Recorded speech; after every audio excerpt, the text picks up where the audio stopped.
I've kind of been thinking about selling my Sega Dreamcast and my very small Sega Pico collection. What up, peeps, and welcome to a little different kind of video here. Right at the beginning, I wanted to mention that I have not made a final decision yet on what I'm about to talk about.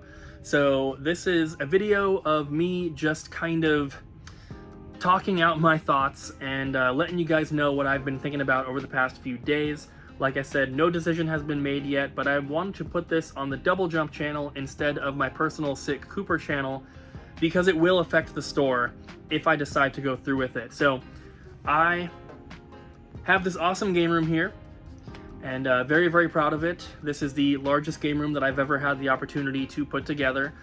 But when we first moved in here and I first started getting things set up, I knew that I had limited space and I could not physically fit all of the stuff that was in my collection at that time.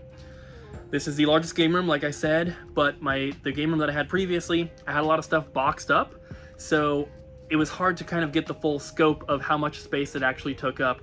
And back when I was building the game room, I decided to get rid of a pretty big portion of my collection in order to make room for other stuff. So I ended up getting rid of all of my Atari, all of my ColecoVision, Intellivision, Commodore, 3DO, CDI, TurboGrafx, original Xbox, Sega Game Gear, Sega Genesis, Sega Master System, 32X, Sega Saturn, Sega CD, and also PSP, PS Vita, PS3, and this very small amount of 360 games that I had, and any other like small library that was not really Nintendo. I decided at that time to keep my Sega Dreamcast collection because I have a full set. I also decided to keep my Sega Pico because I'm only one game away from the full set for that one. I really loved collecting for all those consoles. I think that having tons of variety in a collection is really, really awesome, but I just physically did not have enough space to house that entire collection. So I got rid of a lot of stuff, made a lot of room, but as you can probably tell if you watched my recent room tour video, the room is still pretty packed. So that is one reason that I've kind of been thinking about selling my Sega Dreamcast and my very small Sega Pico collection. The Pico stuff does not take up much room at all. That wouldn't really change much, but the Sega Dreamcast is a console that we have the full North American library for. So getting rid of it, you know, if my intention is to recollect Dreamcast in the future, I would literally have to start from the bottom, and I'm literally going from 100% completion down to 0. When I got rid of stuff like Genesis and original Xbox, I didn't have those sets complete, so if I do decide to recollect them in the future, it's not going to be as big of a deal because I'm not going from 100% down to 0, I'm going for like 50 down to 0, so it's not that bad. But with Dreamcast, I do have a complete US library, meaning I have one of every single game that was released in North America. And I also have some different variants. I have some of the Sega All-Stars versions, which are basically like the Player's Choice or Greatest Hits versions. They have an orange spine instead of white or black. I have a couple variants, and then I have like Shenmue 2, which was PAL only. Got a couple homebrews. I have a few different boxed consoles, a bunch of different boxed controllers and other accessories. So if I do decide to get rid of it, this is going to be, it doesn't take up that much room physically, but it's going to be, you know, a large part of the collection leaving. I have 5 complete libraries and Dreamcast is one of them. So if I do decide to get rid of it, like I said, it's going to be kind of a big deal for me personally. So the actual physical space that it takes up would be nice to have cleaned up for, you know, room for other stuff in the collection, but that is probably the smallest reason why I would choose to get rid of it, because honestly, it doesn't take up that much physical space. The other reason that I've been kind of considering getting rid of that stuff is we have a very large collection that we are purchasing very soon from my friend Sam, and it's extremely expensive. It's going to be the largest and most, well, not the largest, but the most expensive collection that we've ever purchased. And on top of that, we have something else that we're looking at doing outside of the store and outside of the video game realm that's going to require a decent amount of money as well. So it would be nice to have all of these games available to sell at the store, which would be an increase in our normal sales, and that's never a bad thing, of course. So that's one of the main reasons I would say that I'm really considering doing this. because if I had to pick something to get rid of out of the collection, it's not going to be anything Nintendo, and I really don't want it to be PS1 or PS2 either. And aside from Pico and Dreamcast, that's really all that I have left, because I got rid of all that other stuff.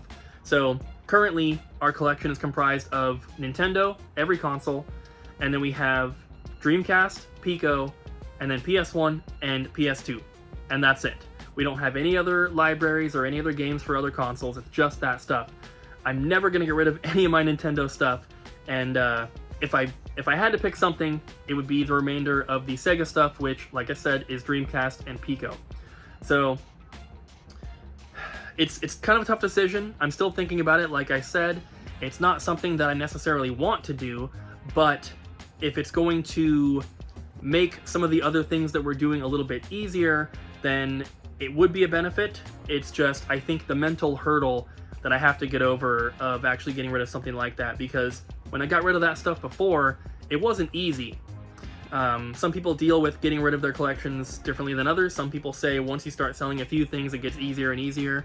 That may work in the moment for some people, but for me, I kind of still wish that I had all the other stuff that I had sold, and I almost wish that I'd maybe just put it into storage until we had a bigger game room in the future.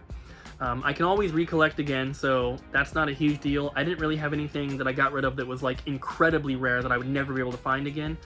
And the same thing goes for the Dreamcast and the Pico stuff. It's not like it's that rare. The entire Dreamcast set, the entire US library, I did the math earlier, it's around $10,000. So it's not like it's a huge chunk of money, and it's not like there's anything that's crazy rare that I won't be able to find again in the future should I decide to recollect the entire Dreamcast set, but it still is a tough decision to have to make. So I guess I have two kind of goals with this video. One of them is to just speak out loud what I've been thinking, because I can think all I want, but speaking out loud really helps to kind of work things out and maybe, play out different scenarios and just talk about it.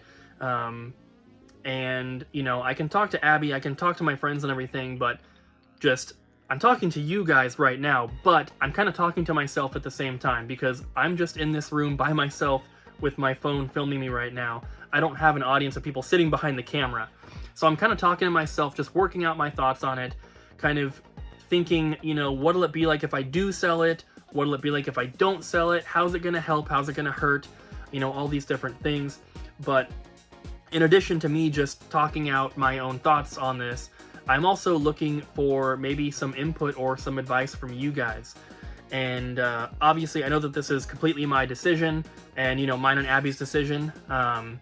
There might be some things that we would decide to keep. I'm not sure. That's just something that we will have to talk about. But in terms of making videos and stuff like this, I think that it is helpful to have you guys as an audience to kind of maybe help make decisions like this, because this is not a life or death kind of thing. This is not something that needs to be extremely personal and kept private or anything like that. This is something that I'm sure a lot of you guys have gone through as well, getting rid of portions of your collection or your entire collection. It's not the easiest thing to do. For some people it is, but for some people it's really, really difficult, and I feel like I might fall somewhere in the middle. It's not an easy thing, but it's also not the most difficult thing. I can always recollect, like I said, so just, I guess, let me know in those comments down below if you guys have any input, having listened to everything that I had to say, the reasons why I might be doing something like this, the reservations that I might have about it, because like I said, I'm not 100% sure on this yet, and I think one of the main things that I talked about is it's $10,000. That's a lot of money, but it's not life-changing money. It's not like, the difference between selling my entire collection versus not.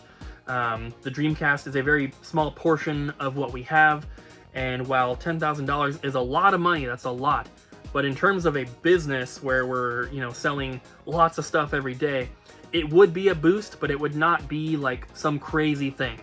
So, and obviously, not everything's going to sell right away either. This is not a collection that I would say, take everything for $10,000. Everything would be priced out individually at the store. So, I know a lot of stuff would sell right away, but a lot of stuff would probably take some time, so it'd be kind of a gradual, you know, increase in sales over a certain amount of time. Then it would probably even out and we'd just have like a chunk of Dreamcast games left at the store. That's kind of how I think that it would play out.